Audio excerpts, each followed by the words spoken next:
नमस्कार दोस्तों, मैं अमित आपका फिर से स्वागत करता हूं मेरे चैनल अच्छी बातें आपके साथ में। आज हम जानेंगे श्रीमद् भगवद गीता के तीसरे अध्याय के श्लोक संख्या 14 और 15 के बारे में। इन श्लोकों में भगवान श्री कृष्ण कह रहे हैं कि प्राणों को धारण करने के लिए जो खाया जाता है वो अन्न कहलाता है। जिस प्राणी का जो खाद्य है, जिसे ग्रहण करने से उसके शरीर की उत्पत्ति, भरण और पुष्टि होती है, उसे ही यहाँ अन्न नाम से कहा गया है। जैसे मिट्टी का कीड़ा मिट्टी खाकर जीता है तो मिट्टी ही उसके लिए अन्न है। प्राणी अन्न से ही उत्पन्न होते हैं और उत्पन्न होकर अन्न से ही जीवित रहते हैं।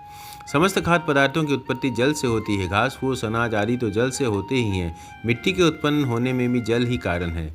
अन्न, जल, वस्त्र, मकान आदि शरीर निर्वाह की सभी सामग्री स्थूल या सूक्ष्म रूप से जल से संबंध रखती है और जल का आधार वर्षा है। यज्ञ शब्द मुख्य रूप से आहुति देने का, क्रिया का वाचक है, परंतु गीता के सिद्धांत और कर्म योग के प्रस्तुत प्रकरण के अनुसार यज्ञ शब्द संपूर्ण कर्तव्य कर्मों का उपलक्षक है। यज्ञ में त्याग की ही मुख्यता होती है। आहुति देने में अन्न, घी आदि चीज़ों का त्याग है। दान करने में वस्तु का त्याग है। तप करने में अपने सुख भोग का त्याग है। कर्तव्य कर्म करने में अपने स्वार्थ आराम का त्याग है।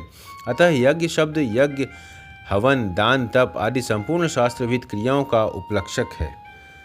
निष्काम भाव पूर्वक किए जाने वाले लौकिक और शास्त्रीय सभी विहित कर्मों का नाम यज्ञ है।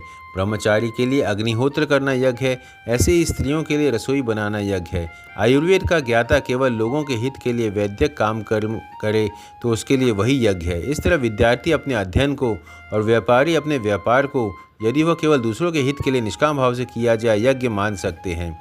इस प्रकार वर्ण, आश्रम, देश, काल की मर्यादा रखकर निष्काम भाव से किए गए सभी शास्त्रविहित कर्तव्य कर्म यज्ञ रूप होते हैं। यह किसी प्रकार का हो, क्रियाजन्य ही होता है। वेद कर्तव्य कर्मों को करने की विधि बताते हैं।